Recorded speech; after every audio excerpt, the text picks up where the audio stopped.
오늘 저희들이 그 마태복음 산상수훈이요. 예수님께서 5장서부터 7장까지 말씀하셨던 산상수훈의 마지막을 오늘 부활절에 보게 됩니다. 한 8개월은 걸렸었던 것 같아요. 여러분들이 맨 처음서부터 들으신 분도 계시고 또 중간에 이렇게 들으시는 분들도 계시겠습니다만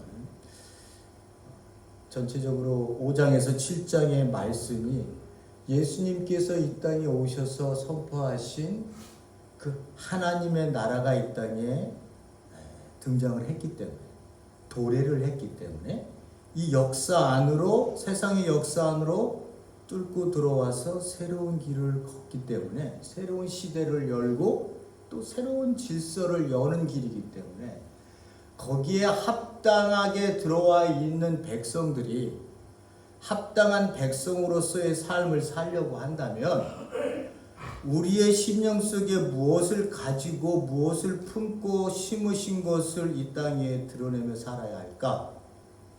한 사람 한 사람들이요. 예수 그리스도를 따른다고 하는 자들이 예수 그리스도의 십자가를 지고 그 길을 같이 가겠다고 했던 사람들은 과연 어떻게 살아야 될까? 나의 삶의 자리에 무엇이 드러나져 남겨져 있어야 할 것인가? 라고 하는 것을 예수님이 엑기스처럼 모아놓은 곳이 이 산상수훈입니다. 그래서 그냥 마태복음에는 그런 산상수훈이 있어 이 얘기가 아니라 나를 볼 수 있는, 내가 그리스도인인가? 우리 교회 공동체가 바로 가고 있나? 라고 하는 것을 잣대로 볼 수 있는 그런 아주 중요한, 너무나도 중요한 엑기스 같은 말씀들입니다.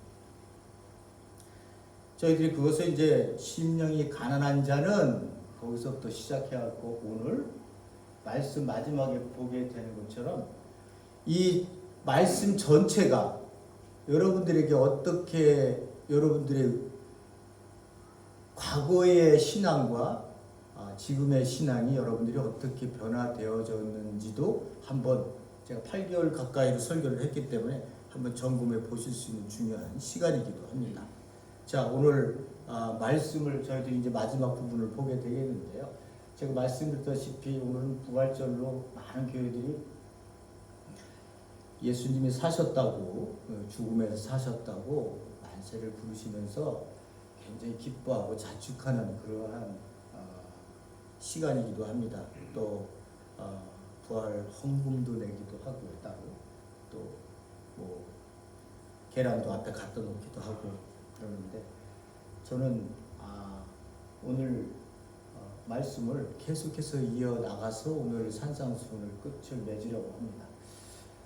산상수훈을 여러분들이 다 이해하시고 그 마음에, 그러니까 예수님께서 주시는 그 말씀의 그 중심에 아버지께서 우리에게 무엇을 말씀하시려고 할까라고 하는 것을 여러분들이 아신다면 여러분들은 부활의 삶을 사시는 분들이에요. 특별히 부활절이 필요 없습니다.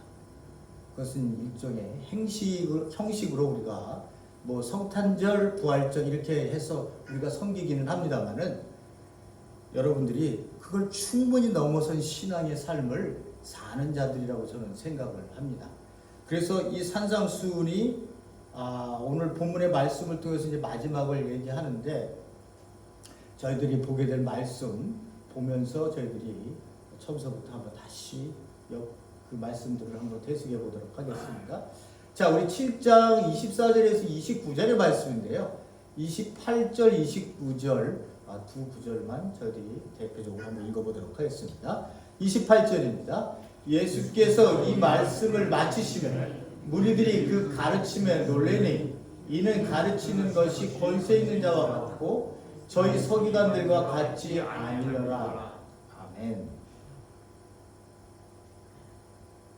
여러분들이 산상수훈을 이렇게 들으시면서, 제가 저희 어머니하고 제가 이제 한국에 가면 아버지하고 저하고 또 우리 와이프도 있으면 같이 이렇게 예배를 제가 주일날 드리잖아요.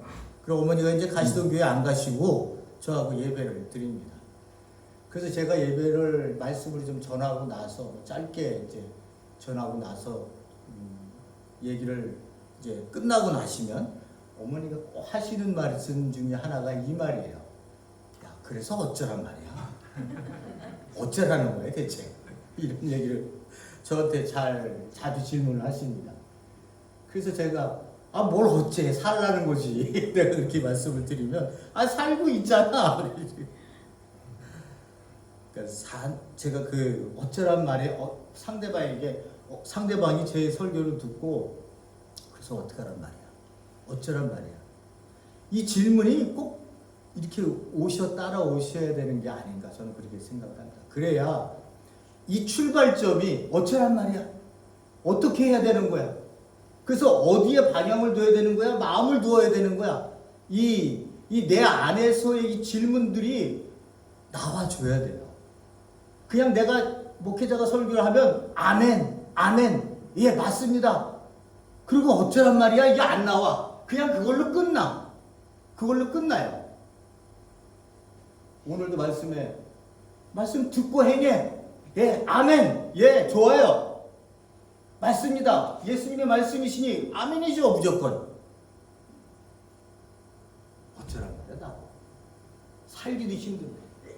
하루하루가 살기 힘들어서 사람들이 오늘 하루를 하나님의 은혜가 아니면 하나님의 찬양을 듣지 않으면 하나님의 말씀을 읽지 않으면 하나님을 생각하지 않으면 도저히 살 수 없는 괴로운 날 하루를 오늘 또 지나갑니다. 이렇게 그리스도인들이 고백하고 있는 사람들이 많아요. 그러니까 어쩌란 말이야 이 말은 예수님을 믿고 있다면 그리고 이 땅에 치열하게 신앙으로 살고 있다면 반드시 가져야 될 의문이에요. 그래서 어쩌란 말이야.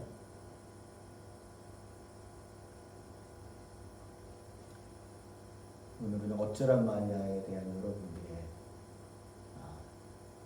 그 자신만이 가지는 그 신앙 속에서의 그 각자의 신앙들이 조금씩은 다르시니까요.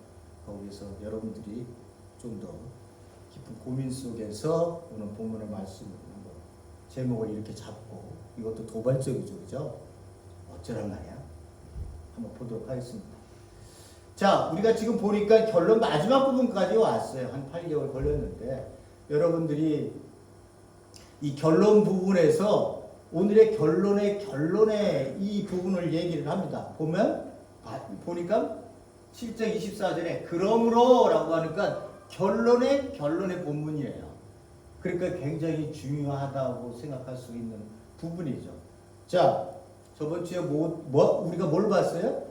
아버지의 뜻대로 행해야 하늘나라에 들어간다. 종교적 행위 우리가 보기에는 엄청나게 경이스럽고 기적스럽고 눈이 번쩍 뜨여서 와 여기 하나님이 계신가 보다. 여기에 하나님의 뜻이 있는가 보다고 라고 생각을 하고 사람들이 자기가 한 일에 대해서 그리고 보여지는 것에 대해서 하나님께 영광을 돌리면서 찬양을 돌리면서 나는 마지막 때 하나님이 나를 구원하실 거야 라고 생각했었던 그런 종교 지도자들이 또는 사역자들이 마지막에 나는 너를 도무지 알지 못한다. 그러니까 그건 알지 못한다고 하는 얘기는 네가 네 마음대로 했잖아. 네가 네 마음대로 종교행위하고 네가 네 마음대로 요식행위하고 나의 이름을 빌려서 내 이름을 팔아가면서 그런 일을 했잖아 라고 하는 거예요. 그렇지만 이상하게도 하나님께서 누군가는 고쳐주는 역사는 일어났었다는 거예요. 그러면 하나님과 예수님과 관계없는 사람이 만약에 예수의 이름을 팔아서 그렇게 하더라도 그런 일들은 일어날 수도 있겠구나. 그 가운데 그걸 보면서 구원을 얻는 사람도 있겠구나 라고 하는 생각을 여러분들이 가지셔야 되는 거예요. 그게 핵심이 아니니까 예수님께서 그것을 가지고 나는 도무지 모른다고 말씀하시고 그것을 불법을 행하는 자들이라고 얘기를 하셨지만 그 가운데서도 하나님의 역사, 성령님의 역사는 있을 수 있겠구나. 그러나 그건 본질이 아니구나. 그렇다면 본질은 뭘까? 얘기했던 것처럼 아버지의 뜻대로 행하는 자. 아버지의 뜻은 뭐야? 아버지의 뜻을 가장 잘 알고 계시고 그것을 살고 말씀하시고 가르침과 그 생애를 들였었던 예수 그리스도. 그를 바라보고 그가 말씀하시는 것을 듣고 그가 우리에게 들려주는 이야기에 우리의 인생이 받쳐지면 어떻게 된다고요? 아버지의 뜻대로 행하는 자가 된다 라고 하는 거예요. 그걸 산상수훈에서 다 말씀하셨어요. 그죠? 그러니까 여러분들이 또 여기서 아버지 뜻이 뭐야? 그렇게 말씀하시지 말고 예수님께서 사셔서 우리에게 보여준 모든 것들이 아버지의 뜻이구나. 그 뜻의 중심에 무엇이 있구나. 내가 이를 위해 내 삶이 부르심을 받았고 부르심 속에 내 삶이 사라져야 되는 거구나 라고 하는 것들로 아버지 앞에 나아가야 된다는 거죠. 자, 이렇게 저번 주에 봤고 이 말을 듣고 행하라. 그렇게 반석 위에 짓는 집과 행하지 않는 자들, 모래 위에 지은 집에 오늘 비교를 하고 있습니다. 이 비유는 유대인들이요 너무 잘하는 비유예요. 그러니까 비유를 주실 때는 예수님 비유를 주실 때는 뜬구름 없이 저 화성에서 일하는 일을 우리에게 비유를 주시는 게 아니라 유대인들이 아주 잘 알고 있는 농사면 농사, 그들의 삶의 방식이나 결혼식이나 그리고 오늘 같이 집 짓는 거의 문제나 그 방법이나 이런 것들에 대해서 잘 알고 있는 것을 비유를 들어서 더 잘 알게 하게 해주기 위해서 더 이해를 더 잘 해주기 위해서 비유를 예수님이 들고 계시는 거예요. 자, 여기에 보면 여러분들이 잘 아는 것처럼 반석이 이제 집 짓는 일을 이렇게 말씀하시는 거 아니에요? 건축하는 일을요. 그러니까 이스라엘 백성들에서 그 팔레스타인 지역에서 그 위쪽 북쪽에 이제 갈릴리 바다가 있잖아요. 이 남쪽으로 내려와야 이제 예루살렘이 있는데 이 북쪽의 갈릴리 쪽에 호숫가 바다 너무 크니까 이걸 바다라고 얘기를 합니다만 그 갈릴리 바다 주변에 그 호숫가에 있는 그 근처에 모든 그 지방에 있는 이 땅이요. 여름철이 되면 건조해요. 그 건조해서 이 땅이 굳어지는데 보통 딱딱하게 굳어지는 게 아니에요. 그 딱딱하게 굳어져요. 그렇게 딱딱하게 굳어지니까 사람들이 집을 짓을 때 어떻게 생각하냐 하면 땅을 팔 필요가 없구나. 그냥 이 딱딱한 이 여기에다가 어떻게 해요? 집을 짓고 얘를 기초로 해서 집을 지면 되겠구나라고 생각을 할 수 있다는 거예요. 그래서 맨 처음에 그렇게 집을 졌겠죠. 맨 처음 사람들이 그런 이제 잘 몰랐을 때는 그렇게 딱딱하게 되는 여름의 그 바닥을 그 이스라엘 사람들이 이 팔레스타인 사람들이 뭐라고 해요? 그걸 와디라고 불러요.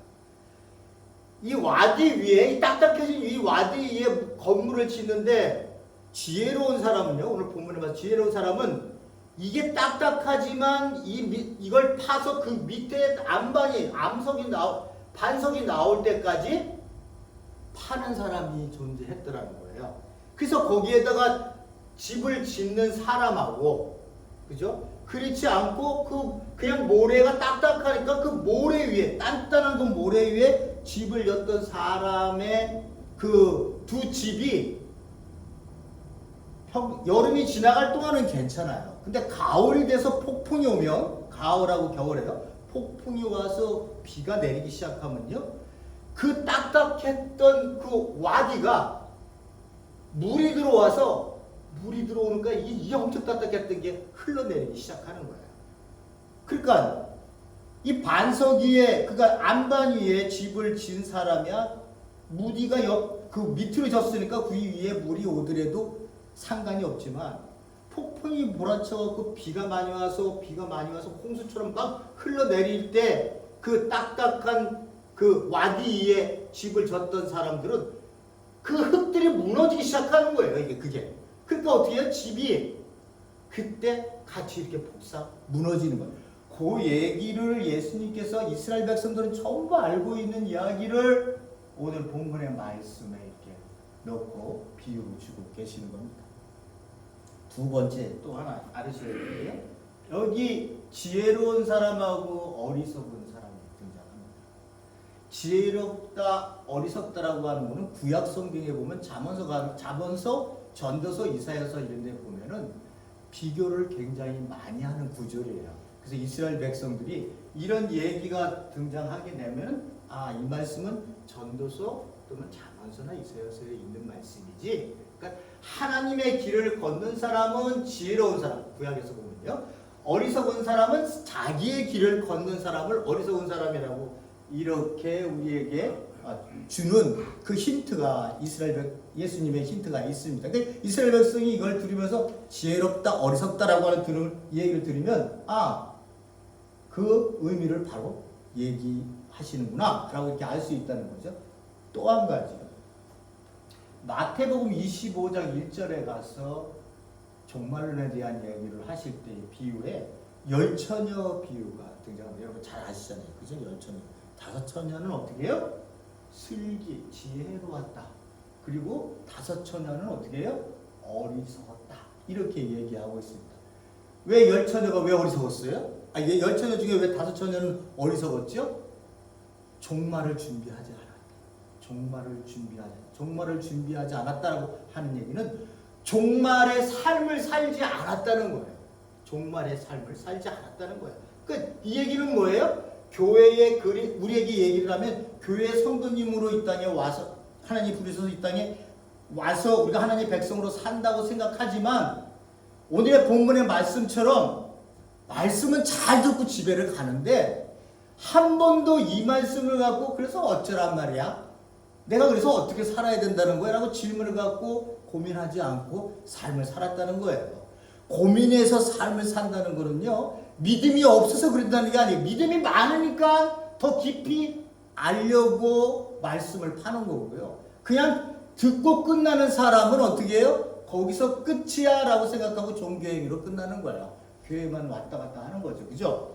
그러한 삶을 지혜로운 사람과 어리석은 사람이 마지막 종말에 그리스도인으로서의 삶, 십자가의 삶, 나를 부인한 삶을 살면서 예수 그리스도가 오시는 그날까지 이 땅에서 하나님의 백성으로 살았느냐라고 하는 것을 나타냈었던 이 열처녀 비유에서 나왔던 이 똑같은 단어들이 이곳에서 등장을 하고 있습니다. 요 기초 위에 여러분들이 한번 오늘 본문의 말씀 읽어보도록 하겠습니다. 그러므로 어디에요? 이게 결과론적인 거를 얘기할 때 나오는 접속사거든요. 그럼 앞에 얘기했었던 결론들 중에서 앞 전체도 얘기할 수도 있겠지만 또 앞에 얘기한 건 결론적인 부분도 얘기할 수 있어요. 누구든지 나의 이 말을 듣고 이 말 누구의 말이에요? 목사의 말이요? 아니면은 그때 당시에 랍비나 또는 서기관이나 가르치는 사람의 입장에 있었던 그 사람들의 말을 듣고 얘기하시는 게 아니라 예수님이 뭐라고 말씀하세요? 교회 공동체 여러분들에게 나의 이 말을 듣고, 나의 이 말이 뭐예요? 산상수훈 5장 1절 심령이 가난한 자는 복이 있나니 천국이 저희 것이며 라부터 시작해서 마지막 끝날 이 바로 앞에 우리가 봤었던 주여 주여 하는 자마다 하나님 나라에 다 들어가는 게 아니다 라고 하는 그 말 앞에까지의 그 모든 이 말들을 듣고 그것을 행하는 자는 반석 위에 집을 지은 지혜로운 사람과 같다. 이 말씀 여러분들 듣고 행하는 자라고 했어요. 듣고 행하는 자. 듣고 행해야 되지 라고 하는 이 말씀의 연결성을 여러분들이 잘 들으셔야 돼요. 듣고 행하지 않는 사람 헛합니다. 교회 와서도. 자, 근데 왜 듣고 행하는 자는 반석 위에 지혜로운 사람 같냐? 비가 내리고 홍수가 나고 이게 뭔 뜻인지 이스라엘 백성들은 다 안다고 말씀을 드렸죠. 그죠? 와디에 비가 내렸을 때 어떤 집들이 버티고 굳건하게 서 있느냐를 보게 되는 거예요.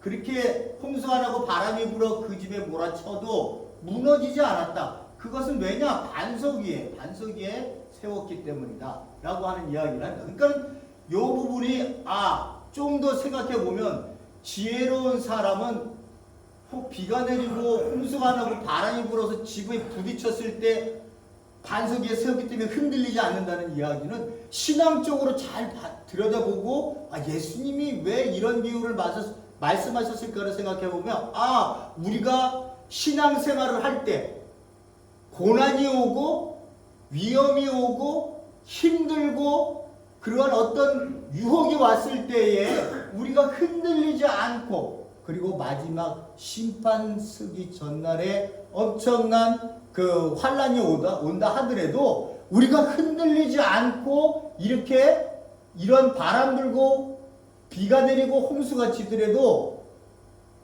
집이 무너지지 않는 이유, 그 신앙을 반듯하게 우리가 가지고 있어야 하는 거구나라고 하는 것을 또 의미할 수 있는 이 부분이기도 합니다. 그러니까 집은 다 짓죠, 그죠? 집은 다 져요.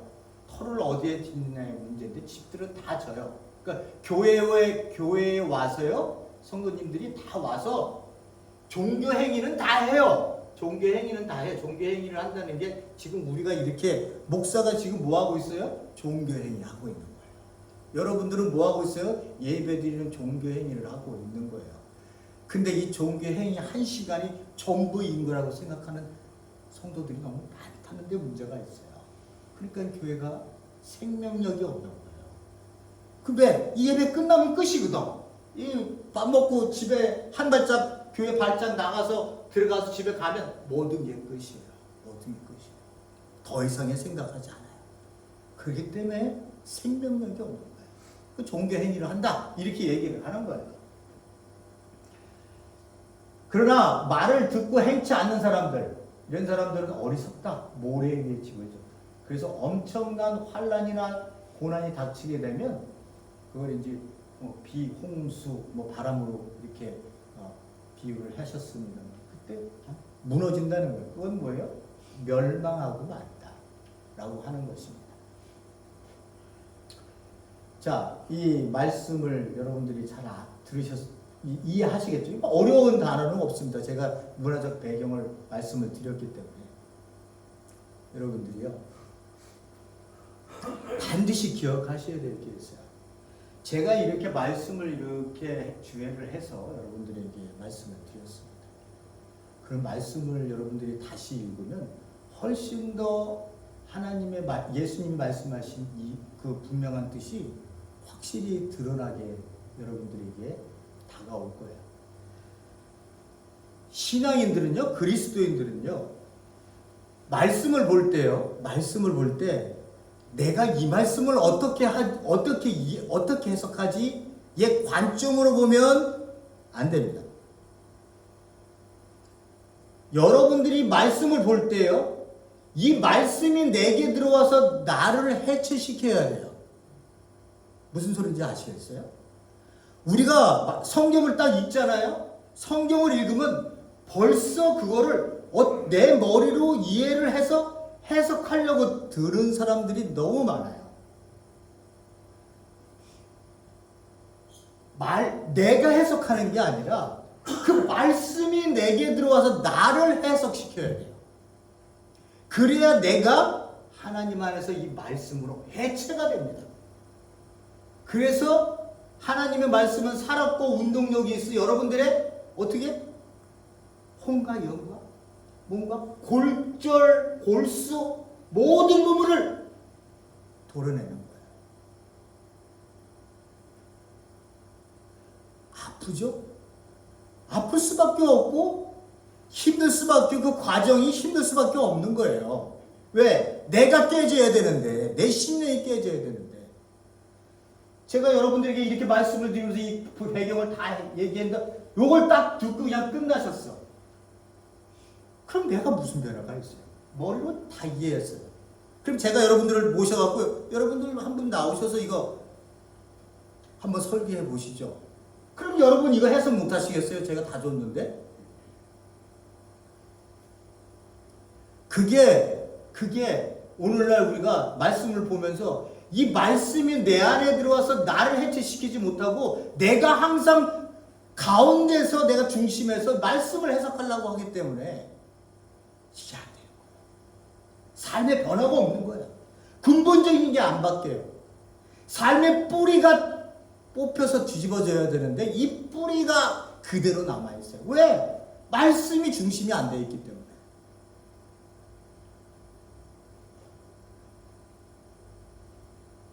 그러니까 아무리 손들고 할렐루야 외치면서 뭐 예수님 오셨네 아무리 그래도요 100번을 외쳐도요 삶이 안 변하면 그게 무슨 의미가 있어요? 종교 행위만 하다 가는 거지. 말씀이 나를 해체시켜요. 말씀. 제가 이 말씀을 읽으면서 저는 해석을 먼저 하잖아요. 그죠? 그러고 난 다음에 내가 적용을 안 해? 그거는 완전히 저도 그냥 목사 너 하느님만 하는구나 이렇게 생각하겠죠. 목사 이전에 저는 일반 성도예요. 하나님의 백성이에요. 여러분들과 똑같은 사람이에요.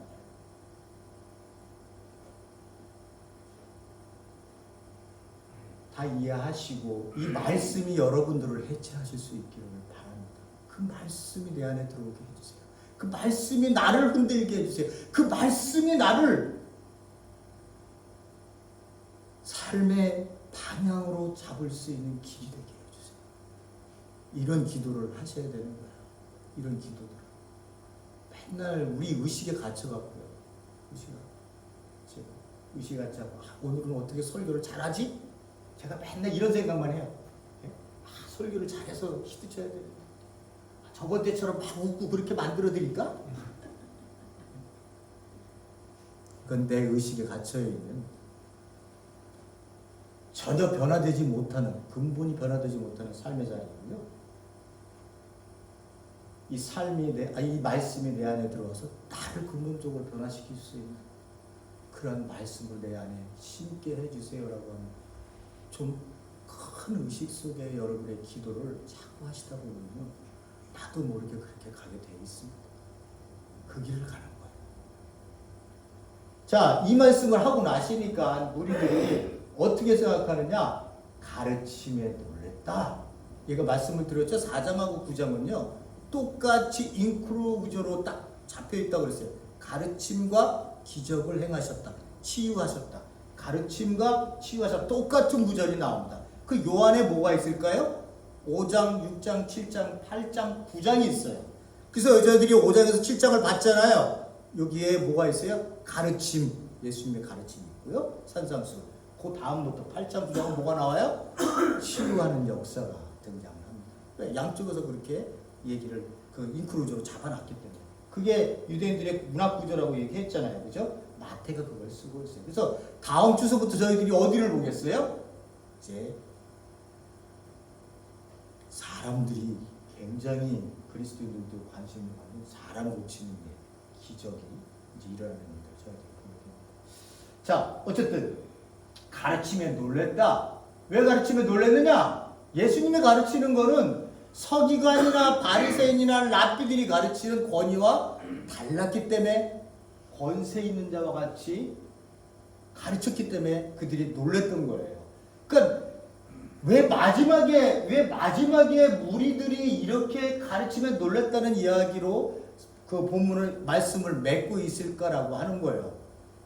그러니까 서기관이나 랍비들 그리고 그 바리새인들이 가르칠 때는요, 꼭 그 구약의 말씀의 권위에 아래에서 나의 스승이 그렇게 가르쳤습니다라고 얘기하면서 백성들에게, 성도들에게 말씀을 그렇게 가르쳤어요. 이 사람들이요, 그 종교 지도자들이요, 서기관이나 랍비들이. 근데 예수님은 어떻게 해요? 뭐라고 말씀하세요? 내가 율법이나 구약을 내가 구약을 폐지하러 온 줄로 알아? 내가 이거를 이루기 위해서 왔어. 그러니까 예수님은 이 율법 위에 계신 거예요. 그러니까 율법 위에 계셔서 그 율법의 기본 정신이 무엇이고 율법이 추구하고 있는 아버지의 본심이 무엇인지를 예수님은 말씀을 통해서 없애도 될 것들을 없애버리고 더 심화해서 말씀하셔야 될 것들은 심하게 아버지의 뜻을 더 드러내게 하시고 하는 이 권위가 이 구약의 말씀 위에서 계셨기 때문에 구약에서 옛사람이 말한 바, 옛사람이 뭐예요? 시내산 시대의 백성들에게 하나님께서 주어진 율법을 받고서 생활했었던 그 율법의 사람들의 권위, 그 말씀의 권위가 너희들은 그렇게 하라고 들었지만 어떻게 한다고요? 예수님은 내가 너희에게 이르노니 이렇게 얘기를 하세요. 그러니까 구별을 시키는 거예요. 나는 이 율법보다 위에 있는 분으로 내가 이제 율법에 대해서 다 새로운 가르침 속에 너희들이 이루려고 하는 내 모든 것들을 너희들은 보게 될 것이다. 그 가르치는 자세나 가르치는 권위나 가르치는 위치가 다르셨던 거예요. 그러니까 백성들이 놀랬다. 그리고 권세 있는 자와 같이 여러분 저희들을 가르쳤다. 이렇게 얘기해서 마지막을 이것으로 끝내고 있습니다. 여러분들도 다 예수님 말씀을 듣고 난 다음에 깜짝 놀라시나요? 내가 생각했던 예수님이 아니셨네? 그러면서 깜짝 놀라시나요? 자, 제가 또 쓸데없는 짓을 했습니다. 보세요. 여러분들이 내가 예수님께서 나의 이 말을 듣고 행하는 자마다 반석 위에 집을 짓는 사람이다. 지혜로운 사람이다. 이렇게 얘기를 하고 있어요. 그러니까 나의 이 말들이 산상수훈에 다 나와 5장 7장에 나오는데 팔복수부터 시작해서 빛과 소금, 너는 빛과 소금이다. 더 나은 일을 얻어야 너희들이 하나님 나라에 들어갈 수 있다. 주기도문, 좁은 길, 좁은 문, 더 나은 일 듣고 행하는 자의 반석. 오늘 봤던 말씀이죠. 나쁜 열매, 좋은 열매, 아버지의 뜻대로 사는 자, 하나님과 만번 너희들은 어떤 것을 선택하면 살래? 그 나라와 의를 먼저 구해야지. 주기도문에 무엇이 있는지 너희들은 그것을 내가 오는 그날까지 너희들은 그 말씀을 하나님께 기도로 드려야 된다 라고 하는 것들로 다 이렇게 말씀을 주셨어요. 그랬더니 여러분들이 또다시 팔복의 말씀에 주신 것처럼 예를 드는 거예요. 제가요. 팔복의 말씀에도 심령이 가난한 자는 복이 있다고 하니 지금부터 내가 이렇게 살아야 되겠구나. 예? 뜻은 가상해요. 예? 뜻은 가상이야. 내 좁은 길로 가야지. 좁은 문으로 가야 되겠구나. 뜻은 가능. 뜻은 여러분들이 잘 이해하셨다고 생각을 해요. 그러나 예수님께서 또다시 이렇게 해야지라고 하는 행해야 된다고 하는 율법적인 요소에 내 행동이 들어가 버리면 구약 속에서 이스라엘 백성들이 구약을 지켜서 내놓는 의나 또 예수님이 이렇게 말씀하셨으니까 내가 이렇게 살아야지라고 내가 힘을 단단히 각오를 갖고 내가 이렇게 살아야 되겠다고 생각해서 내어놓는 의나 똑같아지는 거예요. 그렇게 되면요. 예수님은요, 율법으로 이렇게 율법을 지키라고 또다시 구약의 율법처럼 새로운 율법을 또 주신 게 아니에요. 그거를 헷갈려 하시면 안 됩니다. 예? 이 말씀은 여러분들이 아무리요 3일 동안 내가 금식을 하고 이렇게 살아야지 그런다 하더라도 얼마 지나지 않아 다 흩어지게 돼 있어요. 그렇게 못 사세요. 그렇게 살려고 하면 할수록 더 힘들어지세요. 나만 힘들어요. 여러분 여기 뭐가 보이세요? 제가 이 그림 아무거나 그려놓은 거 아닙니다. 요거 하트를 그려놨어요. 사랑. 예? 사랑을 그려놨죠. 여기다가 말씀을 드렸습니다. 구약의 선지자가 구약 예레미야한테 이렇게 물어봅니다. 백성들이 당신이 말씀하시는 게요 우리한테 짐이 돼요. 그러니까 하나님께서 뭐라고 말씀하시느냐, 너희들 예레미야한테 또는 나한테 물어볼 때 하나님의 말씀이 짐이 된다고 말하지 말고 하나님이 뭐라고 말씀하시니 너 이거를 뭐하라 이렇게 얘기를 하세요. 그때 이 말씀들이요, 우리에게 준 이 말씀들이 또다시 율법으로 나에게 짐이 되어진다면 여러분들이 하나님과의 관계 속에서 어떤 관계에 있는지를 다시 한번 생각하셔야 돼요. 여러분들이요, 하나님과 내가 사랑의 관계 속에서 아버지가 나라는 존재를 왜 부르셔서 이렇게 하나님의 백성으로 만드시고 그 엄청난 은혜가 뭐예요? 예수 그리스도 자기 아들 죽음을 통해서 나 같은 이 벌레 같은 존재를 새롭게 생명으로 살게 하신 이 은혜의 관계 속에서 아버지와 나의 관계가 이제는 내가 사랑으로밖에 갈 수 없구나라고 하는 이 사랑의 관계 속에서 이 말씀들을 보셔야지 내가 또 이것을 지켜야겠다고 하는 생각으로 이 말씀을 보셔서는 여러분들이 안 된다는 거예요. 교회 설교를 들어보면요, 윤리적인 설교를 너무 많이 해요. 윤리적인 설교가 틀렸어요? 틀린 거는 아니에요. 그러나 그 윤리적인 설교를 해서 제가 여러분들이 착하게 사세요.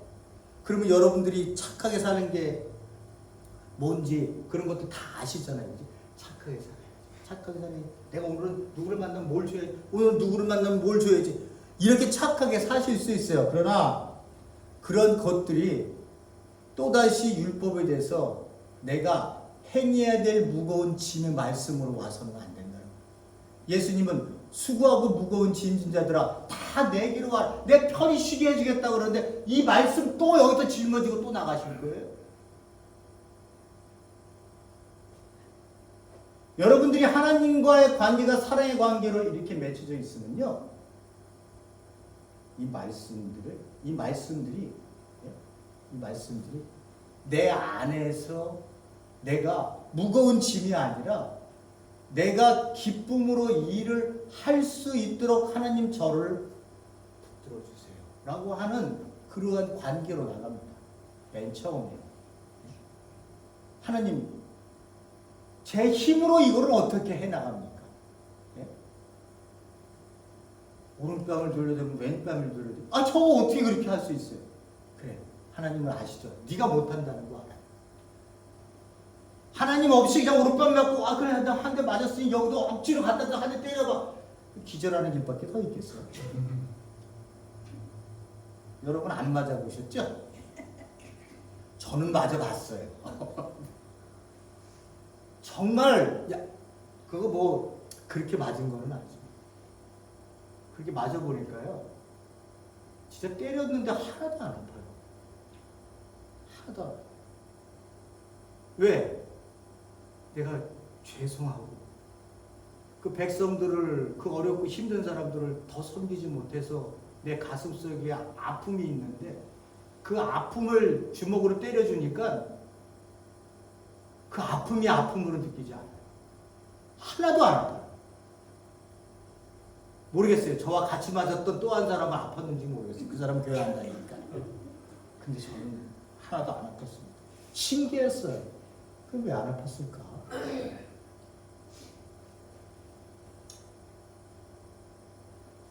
그럼 뭐가 보이십니까? 세상 사람들은요, 이렇게 살아가요. 어디를 향해 가는지도 모르고 무엇을 해야 하는지도 모르고 어떻게 해요? 오로지 살기 위해서.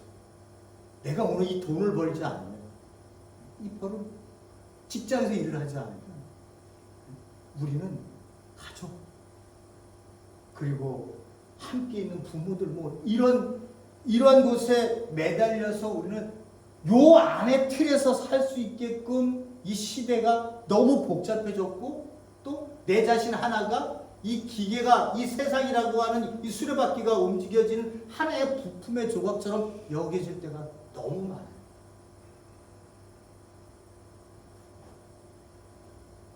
그렇게 살고 나니 맨 마지막이 뭐예요? 허무하다는 거예요. 헛되고 헛되니 헛되고 헛되다. 해 아래 수고하는 모든 것이 헛되다. 이거를 마지막 이 사람들은 마지막 죽음의 자리에서 느낄 수밖에 없는 그런 사람들입니다. 우리가 이렇게 살았던 사람들이에요. 살기 위해서 안간힘을 썼죠. 키 커지기, 키가 사람들에게 작아진 것이 싫으니까 저처럼 발 뒤꿈치를 들어서 사람들이 키를 맞추려고 했던 그 힘든 그 과정들, 어떻게 해서라도 하나를 더 끌어모으기 위해서 손톱으로 그렇게 훑고 피가 나더라도 훑었어도 오는 건 조그만 정량의 그 결과들. 이 모든 것들이 이 삶 속에 다 들어가 있습니다. 말을 안 해서 그렇죠. 다 괜찮은 척하고 다 걸어다니잖아요. 예? 힘든 삶을 살고. 제가 또 멋있는 거 해놨죠? 뭘까요? 이 사람들은 삶이 어디로 가는지 모르고 살기 위해서 살았어요. 근데 이 꽃들은 여러분들이 보시는 것처럼 무엇이 느껴져요? 생명이 살아서 하나님께서 내신 그 모습을 드러내고 있는 거예요. 이 꽃은 얼마나 이쁘고 생명력 있어 보여요, 그죠? 이 꽃이 이렇게 아름답고 이런데 나 장미 될래, 예? 장미 될래. 어버이날 되면 장미가 최고의 선물이야. 그 수많은 사람들이 다 찾는 장미 될래. 한 번도 꽃들이 그렇게 사는 적이 있어요? 자기가 그 몽우리를 쥐고 이렇게 활짝 자기의 꽃을 피워서 하나님께 영광 돌리는 그런 삶의 이 꽃의 생명력이, 예? 우리가 볼 때마다 신비하고 신기하고 하나님께 감사하고. 그런데 우리는요, 우리가 이 땅에 태어났는데 남들이 다 성공해야 된다니까 우리 전부 사람들이 다 그쪽만 바라보고 있어요. 돈을 많이 가져야 된다니까 전부 그거 버는 생각만 하고 있어요. 내 인생은 없고요. 남의 인생 카피하다가 일생 끝마치는 사람들이 있어요. 교회에서도 그런 사람들, 성공한 사람들의 얘기를 하면서 신앙 간증을 하게 만들고 아멘 하면서 저에게도 그런 영광, 그 엄청난 엄청난 권세, 권위, 명예의 자리 이런 것 좀 저에게도 주세요. 로또 한번 맞게 해주세요. 라고 하나님께 기도하면서 그것이 신앙인 줄 알면 매일같이 기도하는 사람들도 있다는 거예요. 생명을 살으라고 이렇게 우리에게 삶을 주셨는데 이 생명은 살지 않고 어디로 가는지 모르는 이 사람들처럼 괜찮은 것처럼 살아가지만 모두 아픔을, 괴로움을, 슬픔을 안고 살아가는 사람들. 이 사람들의 기쁨은 뭐겠어요? 자기 어카운트에 돈이 조금이라도 쌓이면 그것으로 편안하다라고 생각하겠죠. 그렇게 사는 존재들이 그리스도인들이에요, 여러분? 아니에요. 꽃 한 송이를 보시더라도 여러분들이 그 꽃의 생명이 어떻게 하나님 앞에서 자기의 것을 마음껏 드러내고 이걸 보시라는 거죠. 그러니까 여러분들은 각자, 저나 여러분들 각자가 능력도 다르고 성격도 다르고 모습도 다르고 다 달라요. 그 다른 여러분들이 다양하게 자기의 모습을 하나님께서 주신 이 생명을 귀하게 귀한 곳에 들여져서 귀한 모습으로 꽃 피우다가 하나님의 부르시면 감연되는 거예요. 그게 하나님께 영광 드리는 거예요. 그러니까 앞에 수많은 산상수훈의 말씀들이 우리에게 왜 참된 사랑의 초청으로 들려야 되는지를 아셔야 되는 거예요. 그렇게 사랑으로 사시면 여러분들 안에 있는 하나님의 형상이 모두가 있는 거 아니에요, 그죠? 그 아름다움을 이 세상에 펼치고 가는 거예요. 그러다 그게 하나님께 영광이고 그렇게 살으라고 이 땅에 우리 이게 교회 공동체를 주셨고 세상 사람들이 보면서 생명을 저렇게 살아야 되는데 내가 허무한데 죽어가는 곳에 내 인생을 허비하고 살아가고 있구나라고 하는 걸 깨달으라고. 종교행위 교회에 오는 거 보여주려고 하는 게 아니라 그 삶을 보여주라고. 우리가 하나님께 이 땅에 남김을 주셨다는 거야, 여러분. 그 얘기를 하려고 제가 오늘 본문의 말씀의 마지막으로 꽃을 비유로 해서 말씀을 드리는 겁니다. 이 시대 성도님들은 나는 무엇을 해야 하는가? 나는 무엇을 위해 살고 있는가? 나는 어디로 가고자 하는가? 이런 질문들이요, 삶의 고민과 결단이 겹겹이 이 시대 속에 사는 우리들에게는 매일같이 쌓여질 수밖에 없어요. 그리고 나는 내 자신에게 물어야 합니다. 내 삶의 뿌리 속에서 드러나고 있는 나의 열매가 있는가? 나의 열매가 있는가? 여러분들에게 자신들에게 던지는 우리 성도님들이 던지는 이 시대의 질문을 여러분들 꼭 기억하시고 오늘 하루를 또 보내실 수 있게 바랍니다. 기도하시겠습니다. 고맙고 감사하신 하나님 아버지, 우리는 매일의 하루하루가 그냥 해만 뜨면 반복되어지는 삶으로 쳇바퀴 돌듯이 사는 아주 무의미한 삶을 매일같이 느낄 때가 너무나 많이 있습니다. 무의미하다고 느껴지는 그 삶 자체조차도 하나님께서 나에게 주는 커다란 선물이라고 하는 것조차도 우리는 모릅니다. 그 무의미하다고 하는 것을 깨닫게 되는 그 순간부터 우리는 의미 있는 삶으로 나아갈 수 있는 생각을 가질 수 있기 때문입니다. 고맙고 감사하신 하나님 아버지, 사람들은 어디로 가는지 모르지만 우리 그리스도인들은 어디로 가는지 압니다. 그러기에 우리의 삶을 함부로 살 수 없습니다. 내 신앙의 발자국이 가치없는 인생에 뒤어질 수 없습니다.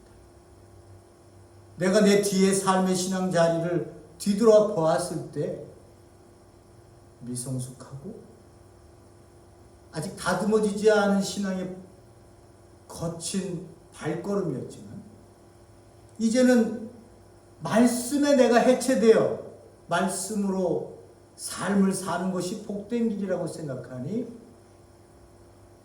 이제는 좀 더 귀한 삶의 발걸음을 걸을 수 있을 것 같습니다. 아버지, 제 심령을 주님 안에 꼭 붙들림 받게 하소서. 아름다운 것을 심으셨습니다. 내 안에서 착한 일을 시작하신 이가 있으시니 이 아름다운 것을 우리 심령 속에 잘 지키며 살아갈 수 있는, 보듬고 살아갈 수 있는 존재가 되게 역사하여 주시옵소서. 예수님 이름으로 기도했습니다. 아멘.